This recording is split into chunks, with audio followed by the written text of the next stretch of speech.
Brazilian সমর্থকদের দাবি তাদের রাজত্ব সব জায়গায়। রিয়াল কিংবা বার্সা যত বড় বড় ক্লাব আছে সব জায়গায় রাজত্ব সেলেসাও ফুটবলারদের। বর্তমানে বার্সা ও মাদ্রিদের মতো ক্লাবে কোনো আর্জেন্টাইন না থাকায় অনেক খোঁচা সইতে হয় আলবি সেলেস্তে সমর্থকদের।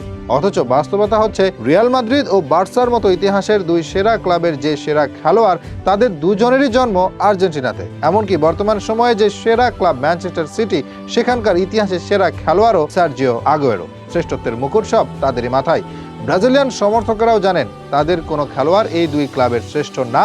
এই প্রজন্মে যারা বেড়ে উঠেছেন তাদের ধারণা রোনালদো মাদ্রিদের ইতিহাসের শ্রেষ্ঠ খেলোয়াড়। তবে তাদের ধারণা ভুল, একেবারেই ভুল। কারণ মাদ্রিদের অফিসিয়াল ওয়েবসাইট হতে যাকে শ্রেষ্ঠত্বের মুকুট পরানো হয়েছে তিনি আর্জেন্টাইন। প্রথমে আলাপ করা যাক বার্সার শ্রেষ্ঠ খেলোয়াড় নিয়ে। এটা সবারই জানা, ক্লাবটির ইতিহাসের সেরা খেলোয়াড় লিওনেল মেসি। তিনি আসলে কতটা বড় সেটা বুঝতে হলে তার স্বদেশী ও ক্লাব সাবেক সতীর্থ, যিনি আবার এখন মায়ামিতে হবেন মেসির কোচ, সেই হাভিয়ের মাসচেরানোর কথা শুনলেই বোঝা যাবে।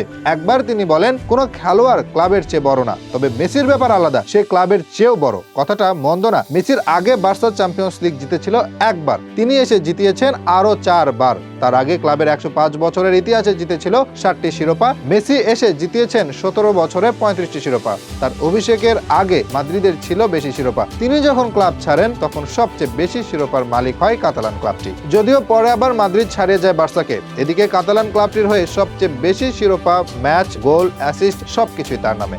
আর তাই তো কোনো সন্দেহ ছাড়াই ক্লাবটির ইতিহাসের সেরা খেলোয়াড় তিনি। এটা এক বাক্যেই মেনে নেবে সবাই। ওই যে মাস্টেরানো বলেছিল মেসি ক্লাবের চেয়েও বড়, কারণ বাকিরা ক্লাবে এসে অর্জনের ভাগিদার হয় আর মেসির হাত ধরে বার্সার ইতিহাসই মূলত পাল্টে গেছে। আর সে কারণেই তো এভাবে ব্যাখ্যা করেন তাকে। এবার আসা যাক মাদ্রিদের দিকেই। অনেকেই মনে করেন ক্লাবটির ইতিহাসে সর্বকালের সেরা খেলোয়াড় রোনালদো। ক্লাবটির হয়ে সবচেয়ে বেশি গোল করেছেন তিনি। তবে এই ধারণা ভুল। ক্লাবের ওয়েবসাইটে স্পষ্টভাবে লেখা আছে অন্যতম আইকন ও গ্রেট তিনি। তবে ক্লাবটির হয়ে 5 বার চ্যাম্পিয়ন্স লিগ, 8 বার লা লিগা শিরোপা জয় করা, একমাত্র খেলোয়াড় হিসেবে 5 বার চ্যাম্পিয়ন্স লিগ ফাইনালে গোল করা আলফ্রেডো স্টেফানো হচ্ছেন ক্লাবের ইতিহাসের সেরা খেলোয়াড়, যার জন্ম হয়েছিল আর্জেন্টিনায়। 1947 সালের কোপা আমেরিকায় 6 গোল করে দলকে শিরোপা এনে দেন তিনি।